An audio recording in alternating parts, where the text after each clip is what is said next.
Hello, good morning, good afternoon, or good evening, wherever you may be. My name is David Shucker. I am your host for this webinar, Safe Drive Monitoring. Before we actually start, let me just go over some housekeeping things. In your go-to webinar box, you should find a couple of tabs. There is a handouts tab where we've placed a couple of brochures and other technical documents. There should be a video tab where you'll be able to find links to some alternate video presentations for you to watch at a later date. And you should find a box called questions. And I know many of you will have questions throughout the presentation, so feel free to put your questions in the questions box, and we may take a couple of minutes several times throughout the presentation to answer some questions as we're still kind of talking on that topic. We will, of course, have some time at the end to answer any other questions, and if we don't get to your questions, we will follow up either later today or tomorrow. So, without further ado, let me introduce today's presenter. Kartik Vashi is a product application manager with Schmersal. He is up in our Schmersal, Canada offices. He is also a TUV certified functional safety engineer for machinery and has over 16 years of machine safety experience. And he is well versed in today's topic, safe drive monitoring. So, Kartik? Yes, sir. Excellent. Thank you very much. Thank you, Dave. Welcome, everyone, for today's webinar, Safe Drive or Safe Motion Monitoring. Very broad subject. Industry also is adapting a lot of this safe motion monitoring concept, or not a concept, but a solution that's been accepted by many engineers and designers for their machines. So this is why we are here to talk about safe drive, safe motion monitoring. So some of the things that I'm going to be discussing today, few things in the agenda, and that's why, first of all, that you need safe drive monitoring. There are two aspects to it. One is a technical, one is a commercial. I'll go through both of them. Then the methods of monitoring the motion, how people monitor the motion, different ways of monitoring the motion for safety requirements, and we'll discuss that. Then the standards, how they help you give you a good solution for safe drive monitoring, as well as the standard that defines the safe drive monitoring functions. There are different functions. They can be applied on different applications and different needs.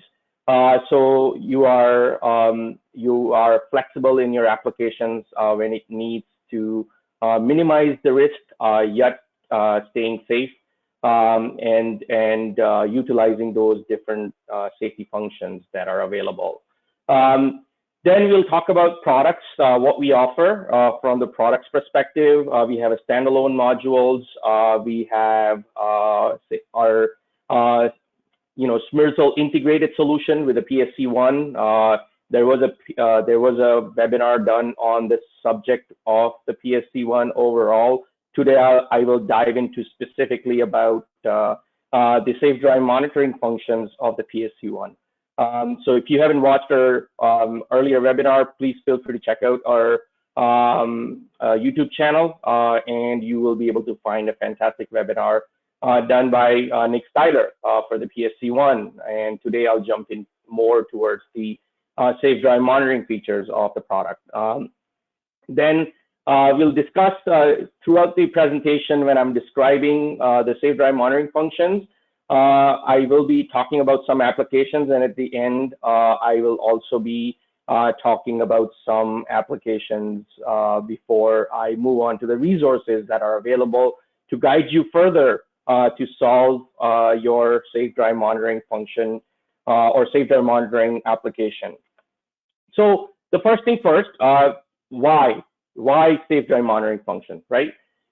It's really, in most cases, safeguarded spaces, you may have a guarding solution or a light curtain or different type of safeguarded solutions around your machine.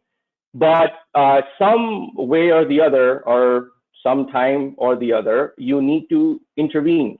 You need operator intervention by means of it may be an operator or setup personnel or a maintenance personnel to do their specific tasks, such as setup, maintenance, clearing jam by an operator, things like that. And in those cases, the traditional way of doing this safely is by creating a lockout tagout function. So where you can basically lock out the main panel and do what you need to do the setup or maintenance. Obviously, that's not sufficient for many applications because it's just not possible. You need the intervention by moving the machine, and those movements have been made by either an enabling switch or also known as a dead man switch or a two-hand control function.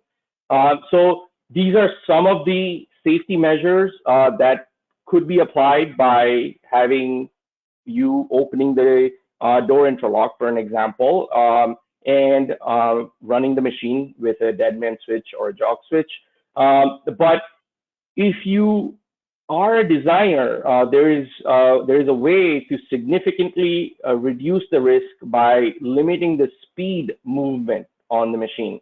And speed is one of the safety functions that can be applied, but there are other ways that we'll talk about where you can significantly reduce the risk in the machine and do those assigned tasks. Those are really the special tasks, setup, maintenance, or just clearing jam by an operator. So those are the things that we are going to talk about, and this is one of the technical reasons why a safe drive monitoring is necessary. Commercial reason. So the commercial reason is obviously connected to the productivity, time, and money. So by applying safe drive monitoring functions, you're actually making your machine much more efficient by creating different modes of operation, because you are creating different modes of operation. One could be running the machine at a jog speed. One could be running the machine at a setup speed. So you are creating some sort of efficiency rather than creating a lockout tagout on the machine. And still by creating these type of operations, you are actually saving the money by maybe, in cases when you create a jam in a machine, because of deformated case packer or something like that. In that case, clearing a jam becomes a very effective by creating different modes of operation because you're not creating a lot of wastage, and that way you're not only you're not only saving money, but you're also saving the environment because you're not creating a lot of wastage material. You are also creating a good process in place. So ergonomically, you can create such functions based on the risk assessment where ergonomically the machine operator can work the setup quite easily and safely. You can create lesser requirements for the plant floors by having standstill monitoring, such functions that would allow you the commercial advantages. And then also you're keeping safety and automation separate of each other. That way you still have the flexibility in your automation control, and you're not fiddling around to meet the requirements for safety with compromising on the automation controls. So these are all in all great advantages you create by having safe drive monitoring functions. And you will see throughout the presentation how we are doing this and how we are increasing productivity and saving time and still staying safe. So this is a commercial aspect, right? And then we move into our ways of monitoring. How do we, you know, look at the motion of the motor? Traditionally, proximity switches have been, working quite well on many applications, especially when it comes to standstill, because you're not working with high frequency. In that case, proximity switches are a perfect solution where a cam mechanism is connected to a motor shaft, and you're looking at the pulses. And once you have the setup pulse rate for the safety controller, it gives you a safe output, so you can unlock a solenoid locking switch. So this is a very traditional, very well tried, working application with proximity switches. Another way of monitoring standstill is safety timer. An off delay timer can be actuated based on a stop command from a machine operator, and a contactor actuates the S1 and S2 in what you see in the drawing. And basically, after the time delay is completed, you are able to unlock the switch. So a safety rated timer is also has been a very well tried a solution to a safe motion, or in an application with high inertia applications. Another great solution is back EMF monitor. The back EMF monitor works with just like what it says. It looks at the back EMF of the motor, and you're basically connecting directly to line 1, line 2, and line 3 directly to this motion controller that detects standstill. And it looks at the back EMF voltage, and once the back EMF voltage threshold is met that you have set up in the safety controller, it gives you a safe output. So this is another great way of monitoring standstill. Another evolving technology is allowing us to monitor frequency of the drive and do safe motion monitoring. So not only just the, what I talked about with the back EMF, the standstill, but here we are monitoring the frequency of the drive, and we are able to read the motion depending on the drive frequency, and we can learn, we can utilize that to do what we need to do to apply safe limited speed and other, safe drive monitoring functions, which we'll talk about obviously in this presentation. Another, most precise way of monitoring via an encoder. Motion can be monitored many times in the automation world. This has been a very traditional solution to do automation controls, and we are utilizing encoder to do safe motion control in this case. So this is also another great, more precise way of doing safe drive monitoring functions, especially for safe position monitoring. So this is another way of monitoring your motion. Then we talk about the standards, right? Anytime we talk about safety, there's standards that will actually guide you. Many times, the customers say, this standard talks about to comply with this requirement. Well, rather, I would put it, the standard is helping you to comply or to reduce the risk in your machine. And that's how I would put it. Standards are there to help you. And this is where, with the safe drive monitoring, the C-type standards, the C-type standards are the specific standards made for a particular type of machinery.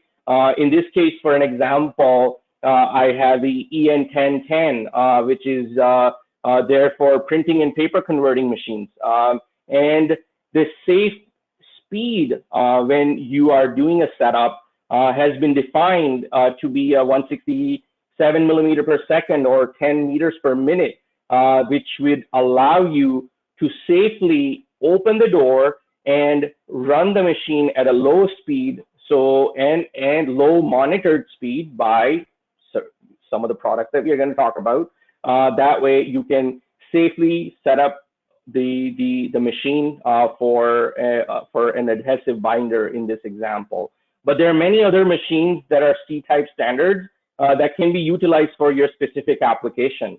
If you don't have a C-type standard, there are general standards that also help you. For an example, for us in North America, NCB 1119, that also now has guidance for speed monitoring functions. And in the cases, it also explains to use C-type standard, particularly when it's available for those machines. But those machines that are not available, there is a guidance available in the NCB 1119. In the annex L5, it describes all the safe motion functions, and you can refer to that, as well as there's another standard which I'll talk to you about where those safe monitoring motion functions actually come from, and that's what Annex L talks about. So there is guidance that you have in the NCB 1119 as well. A lot of you may be familiar with the NCRI 1506 or the CSAZ 434, depending on which part of North America you are, or if you're in a client that is attending this webinar internationally, there's ISO 10218 Part 1 and 2. That also has a definition for robot application, and again, it's a C-type standard in robot applications with teeth speed being 250 millimeter per second, and the speed control needs to comply with the requirement of performance level D category 3 in North America, and 10218 describes that to be complying with the 13849 requirement based on your risk assessment. So all in all, there are standards that has those requirements, but that's not really a requirement, rather it's a guidance. So you know what level of speed can be a safe monitoring speed in those applications. Then we have the C-type, another C-type standard, wrapping machines. I've just taken a few examples of different types of standards so you understand the ease of meeting those requirements by applying such functions such as step-by-step or reduced speed or reduced power type of safety function. So reduced power can be a reduced torque, or so you can do a torque, a safe torque monitoring in those cases. And step by step, you can apply safe limited increment. So you are watching the rotation of the motor. And again, it talks about you cannot just have a non-safety rated drive system, or you cannot have just a standard VFD control the speed or control the torque. You actually need to meet the requirements for safety related part of the control systems for these safety functions that you're trying to apply. So this cannot be just done with a automation controls VFD drive. You have to consider taking your control systems into account for safety related part of the control system. In that case, the standard where all these safe drive monitoring functions come from is 61800-5-2, and that talks about different safety functions. I've listed some of them here. I've not listed all of them here because there's many, but you can always refer to that standard if you need further description and what is allowed and or what can be utilized and what you cannot utilize, and what has been defined for safe drive or safe motion monitoring. And some of these are actually frequently used, and that's the reason why I've listed them here, is safe limited speed that we'll talk about in more detail. There's safe operating stop. There is safe limited increment, which is what I was talking about, rotating the motion based on how many revolutions.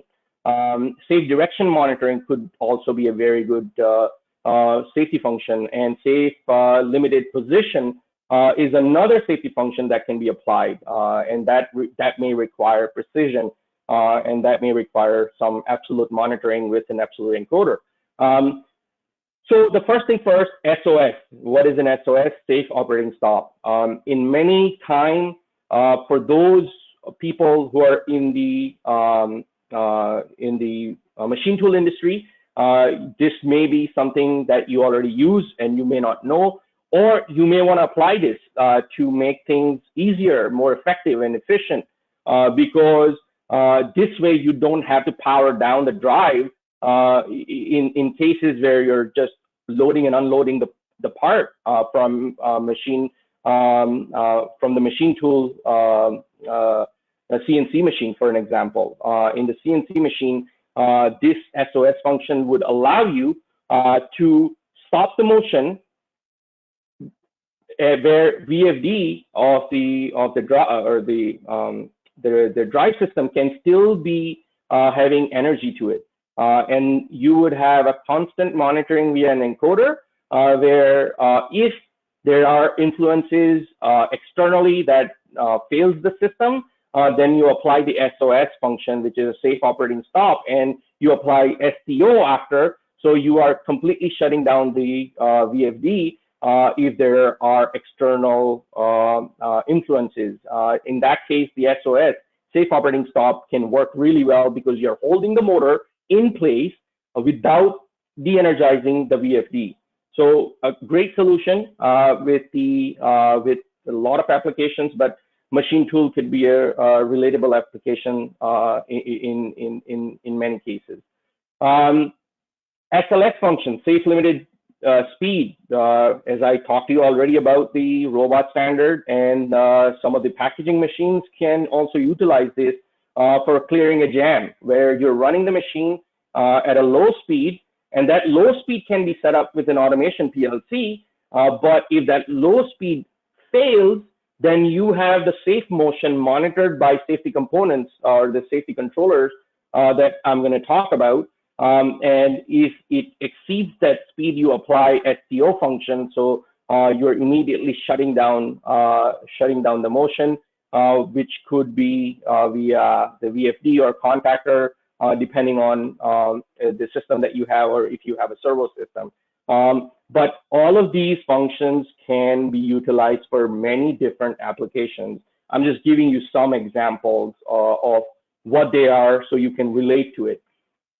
Another safety function or safe drive monitoring function is safe limited increment, where you're inching the motor.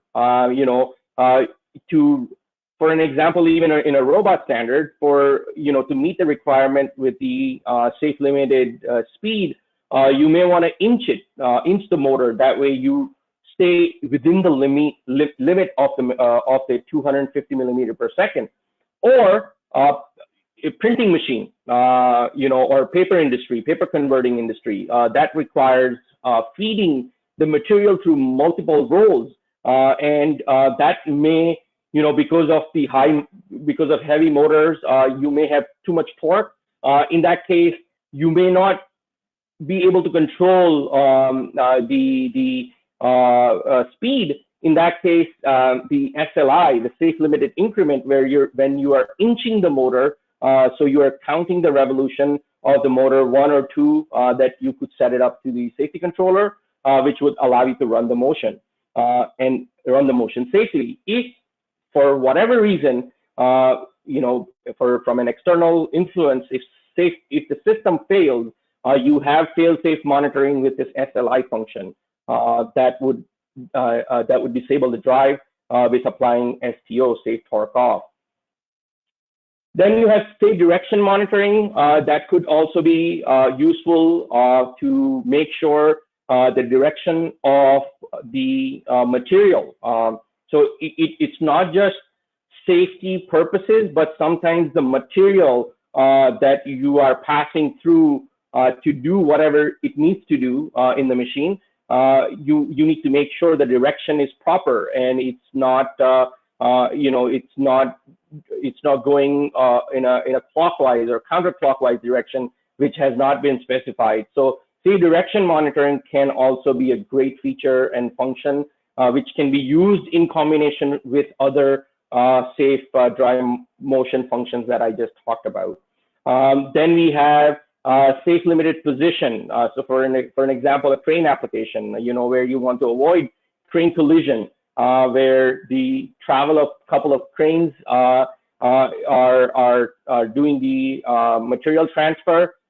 In that case, we can define safe limited position, or we can define an end position for an application. So various different applications, various different safe dry monitoring functions you have that can be applied in many applications. Sorry, I may be going too fast, but please interrupt if you have any questions. Just write it down in the chat. That way I can answer them to you as I'm going through the presentation. I don't mean to talk fast, but at the same time, I have to keep reminding myself that there is a time limit.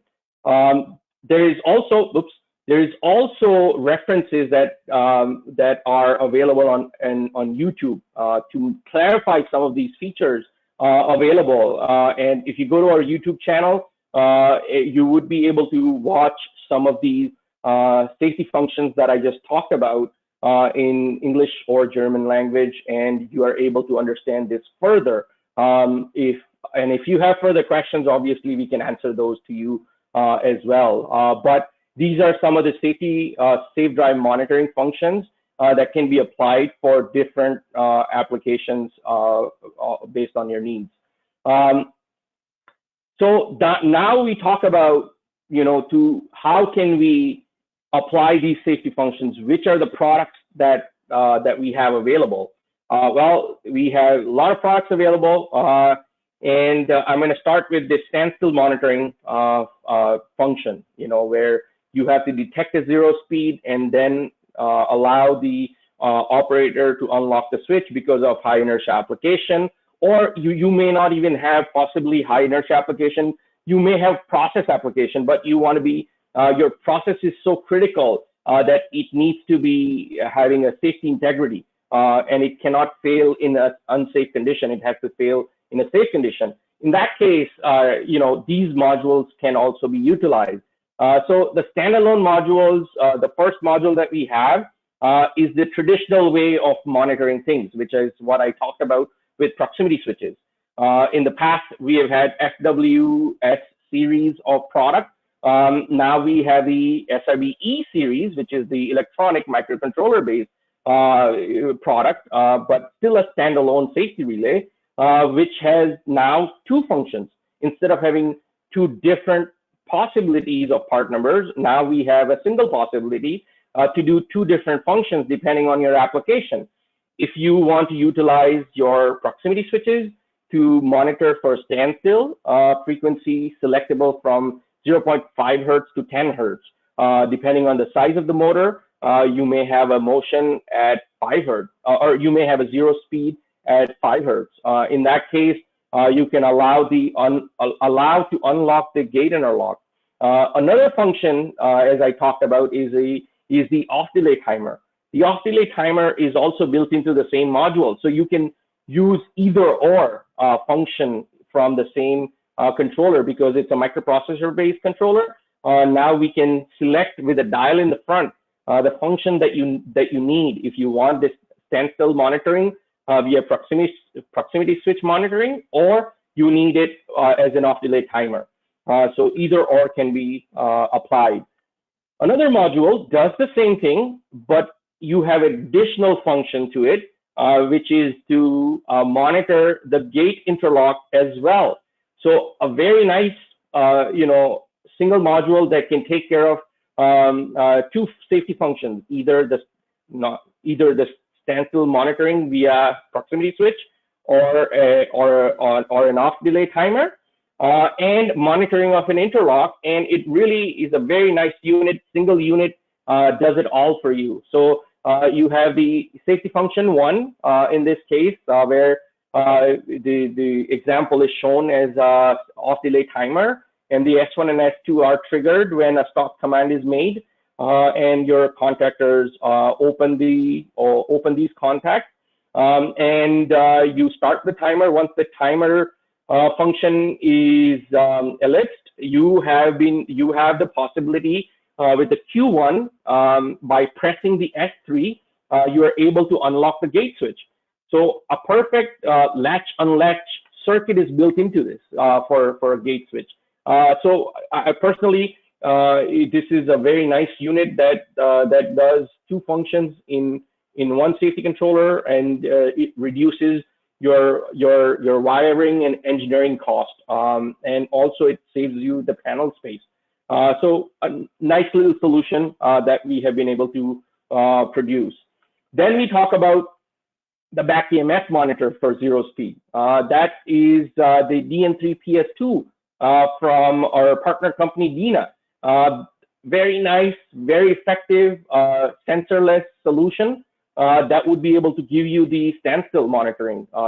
You directly wire line 1, line 2, line 3 back into this controller. It's rated for up to 600 volt AC and a perfect solution with a 22.5 millimeter housing.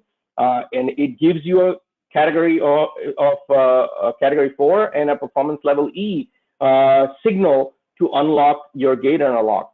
So a very nice solution that also works with VFD or DC motors as well. So if you have DC motors that are not servo motors, you can wire this as a single phase wiring, and you can do back EMF monitoring for DC motors as well. You can also use this for applications with DC injection, where you are trying to inject the DC voltage on the VFD or on the three phases of the motor. You can also utilize this without damaging the controller. So very nice, all in all, good solution. Sold many in the market, and very good experience with this product, and highly recommended for any time you need to do standstill monitoring. Then we talk about the safe drive motion monitoring and what products do we have. So for the standalone products, again from the company Dina, we have the frequency monitor. So this doesn't monitor the back EMF. This monitors the frequency of the VFD. And very effective solution because you don't need sensors. You don't need encoders because you directly connect your line 1, line 2, line 3 from your motor leads that are going to the VFD, and you're able to read the frequency. And obviously a perfect solution that saves you a lot of money and installation costs because you don't have to install proximity switches close to the motor shaft or an encoder close to the motor shaft. You don't need that space for the encoder. Simplifies the solution by setting up via a dip switch or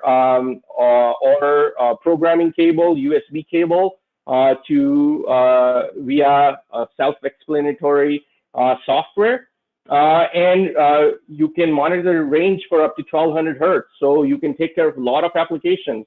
And some of the, the safe drive monitoring functions that are built into it that can be utilized. And again, it's a performance level E category 4 solution. So the main difference between the two, one, the DN3PD2 sets up via a software, a free software that's available to be downloaded from our website or Dina's website. And you can implement a very simple self-explanatory software that can be set up, and a program can be loaded and validated. And also there's some troubleshooting features that software has. And then we have the more cost-effective DN3PD1 that allows you to set up via a set button a different frequency range. The DN3PD1 does 0 to 600 hertz for frequency range, and the PD2 can monitor up to 1200 hertz. Both have LEDs in the front that gives you an indication for any errors. Both modules can be used with servo motors and a single phase or three phase safety, VFD, your frequency converters, frequency drives that are connected with the motor. So both the products are effective and a really good solution for standalone modules. So what safe safe monitoring functions can it do?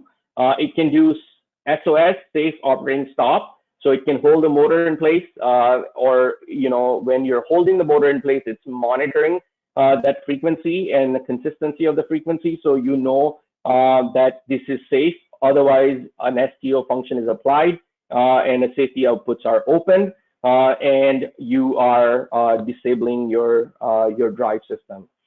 You also have safe limited speed function, so you can jog the motor, or you can also set up the module for safe speed range SSR function. So you can set up a minimum speed and a maximum speed, and as long as you're within that speed limit, you can run the machine.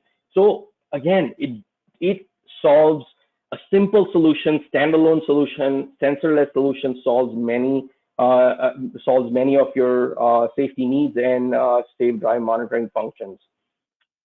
Then more complexity is added. We look at our integrated solution. So like I said, our programmable safety controller PSC1 family.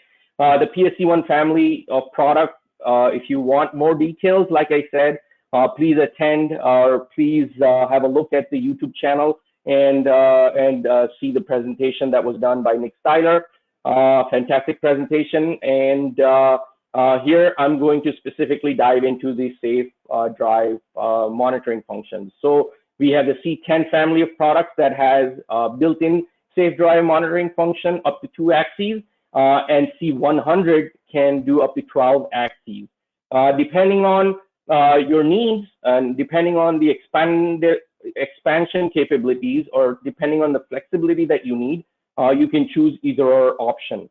Or if you have systems that do not require or that do not have a possibility to monitor the speed via an encoder, then you can go back to the standalone modules that I talked about. But this is more advanced in a sense of you are taking care of all safety functions in one, instead of utilizing different products.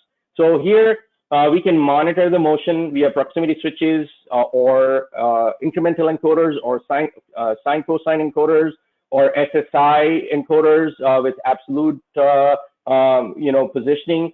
You have the possibility to do the motion monitoring with HDL encoders.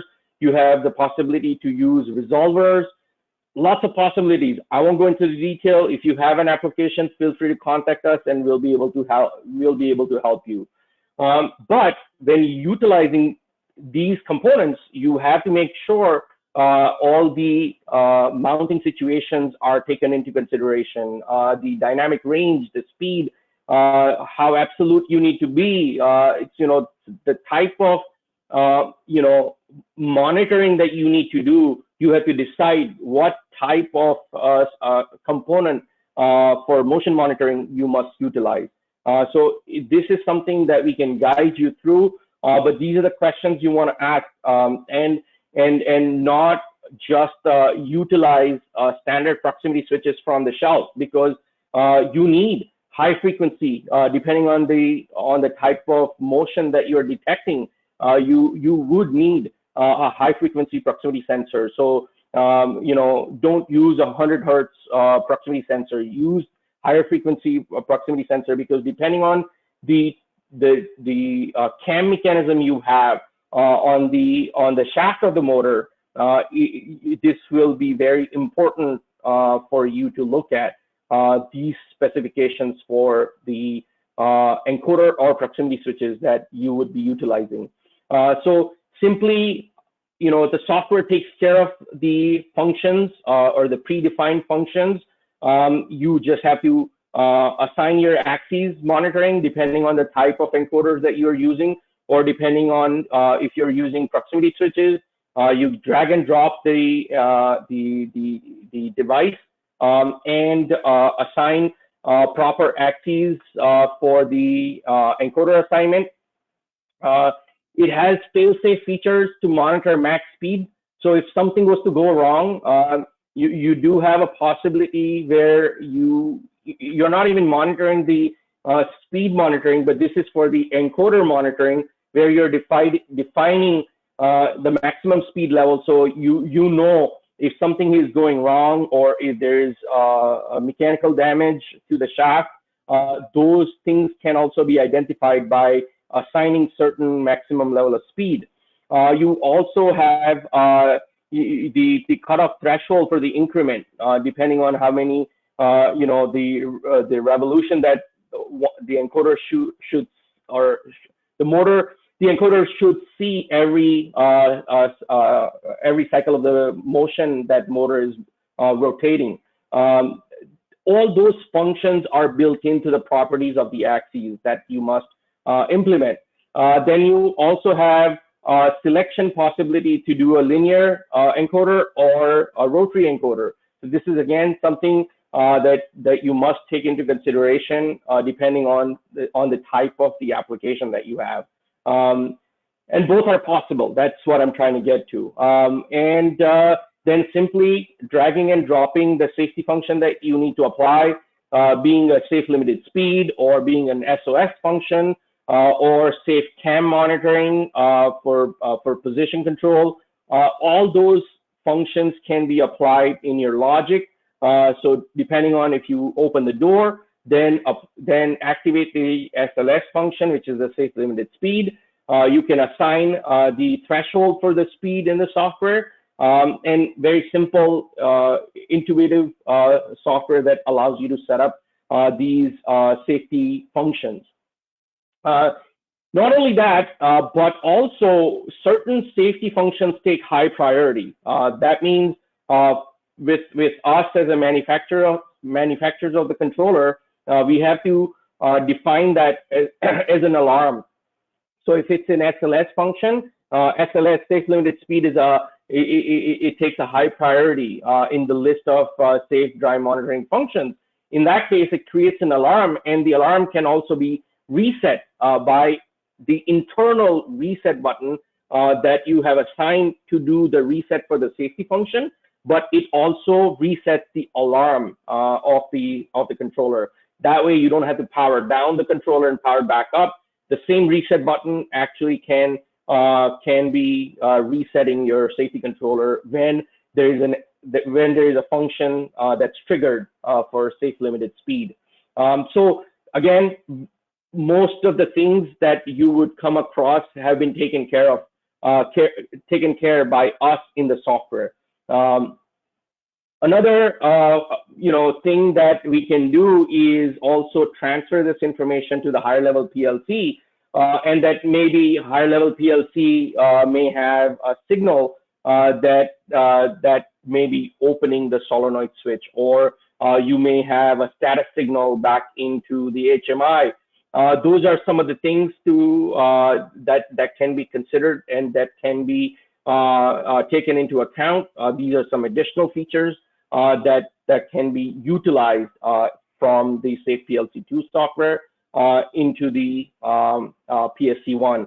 Also, another great feature that the PSC1 offers as part of the Safe PLC2 software, you can actually simulate not only the logic but also the axis monitoring.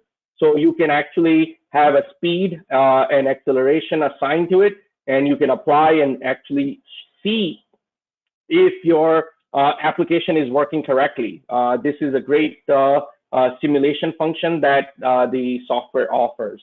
Also, another good feature that the software offers is the scope monitoring. So you can actually see the status of the encoders, and you can see the status of proximity switches. If there's influences coming into play, you can see those things in the oscilloscope, so we can read actual data coming back from the encoder into this oscilloscope feature that we have.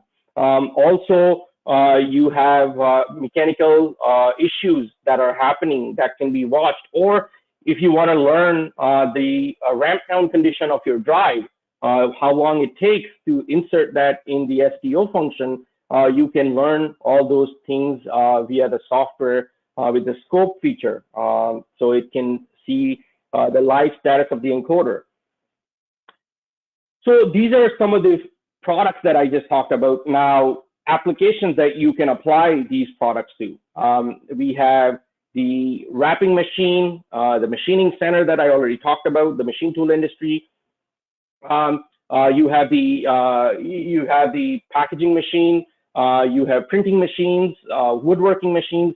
These are some of the common applications. I mean, if you have if you have these machines on the plant floor and you're not doing safe motion monitoring and creating a lockout tagout functions, certainly give us a call and we would be able to help you. And not only that, but we can also help you determine the risk on the machine, and we can do the assessment of the machine with our engineering services.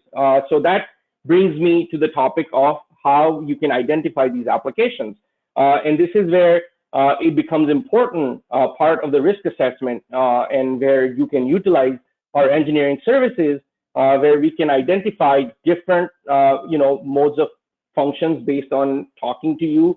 If you're an end user of the machine and you want to minimize the risk on the machine, then the machine operator is using the machine to, or if it's if it's regarding the maintenance, cleaning, setting up, or strictly to meet the compliance with the OSHA or the specific standards, we can help you do that. And then also qualifying, and this is also part of the process of the risk assessment, where we can qualify different safety functions in the machine. Do you need jogging, or do you need a special setup mode, and what speed does it need to be at? We can reference those C-type standards, and give you a proper assessment in that case. High inertia application, where we have you need the stop time measurement tools. We can do the stop time measurement applications, where our engineering services can help you meet the requirements with the proper reporting. So all these application solutions and a complete solution can be provided by us for safe drive monitoring functions. All you have to do is talk to us. So overall, all in all, what did a safe drive monitoring do for you? Well, first of all, it's gonna protect the operator from any manipulation, because you're keeping safety separate from automation. So hard to manipulate the system. If someone tries to fiddle around with the automation drive, it's not going to, even if it allows you to do that, your safety system will catch that and won't allow you to run the machine. You have ease of retrofitting old machines without changing without going out of your budget and trying to get safety rated drive systems. You can easily use existing drive systems that you have, but implement safe motion monitoring via standalone modules or the PSC1 type of PSC1 type of product. All solutions are that we talked about. Essentially, it's going to save you money. It's going to save your environment. It's going to meet the goals that you have for productivity. It's going to meet the goals that you have for efficiency. And all of these safety that you will be implementing, we do have a possibility to validate all of this, either via the software that's built into it, or we can offer our engineering services to generate these reports for validating these safety functions. You're flexible in zoning different speed monitoring functions. Again, you can easily keep the drive systems that you have and implement different zones for safe drive monitoring, because our PSC1, for an example, can talk safe master-to-master communication. So the safe motions or safe drive monitoring functions can also be communicating over safe master-to-master. So all in all, it's going to make your machine safer. The complexity is going to reduce by implementing the solution that you, depending on the application that you need, and depending on the solution that you need. So to summarize it, it's going to be a perfect technically viable solution as well as a commercially viable solution, because it's not going to break the bank and still going to give you a good safe solution. In that case, I'll conclude that to the resources that we have available. We have brochures and tech briefs available for the solutions that I talked about. Then we also have technical articles, and this is something I highly recommend you go through that describes safe motion monitoring and the needs of safe motion monitoring.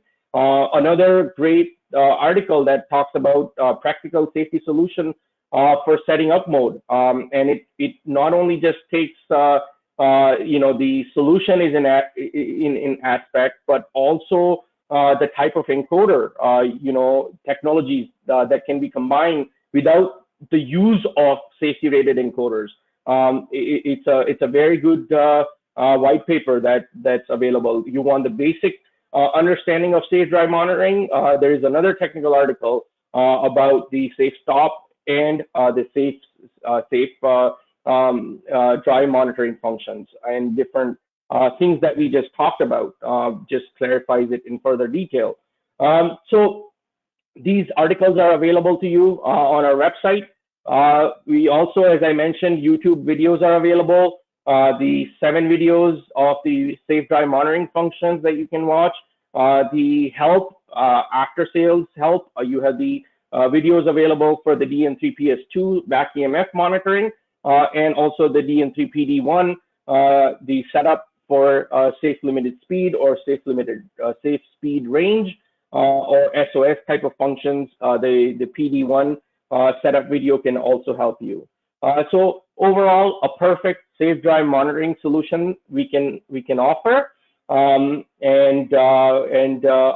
this time, I guess we still have some time for questions, and I would be happy to answer them to you. Dave, do we have any questions?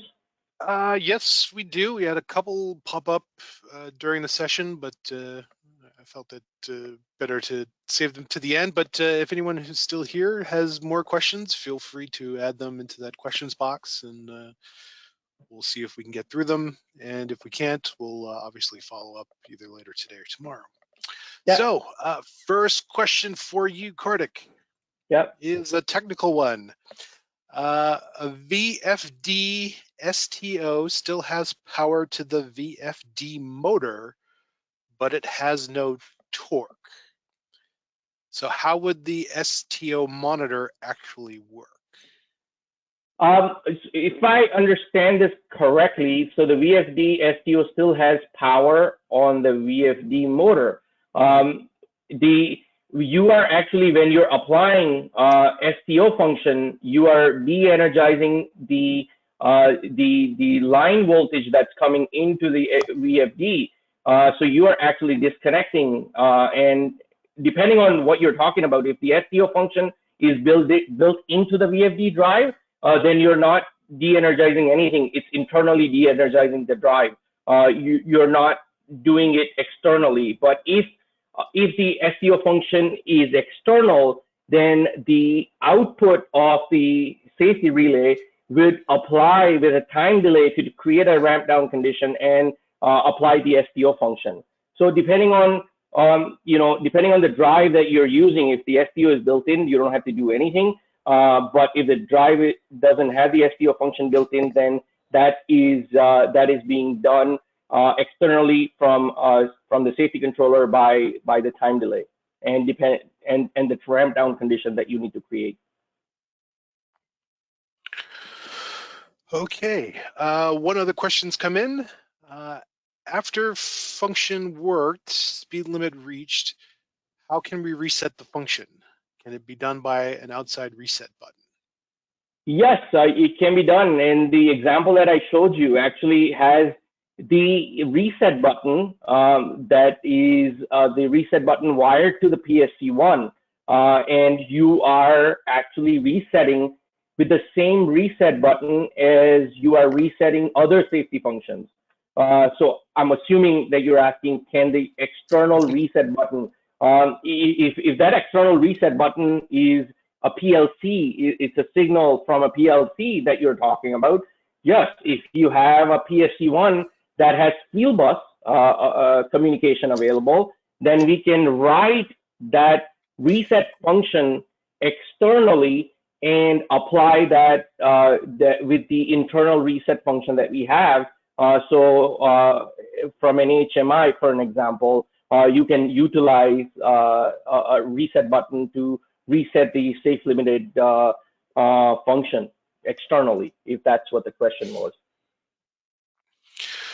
Okay, that's pretty much it for the questions. So thank you very much, Kartik, for your time and your expertise. Yeah, no Just to problem. let everybody know, we have been recording this session, so we will be making that available either later today or early tomorrow, providing you a link to the recording of this session.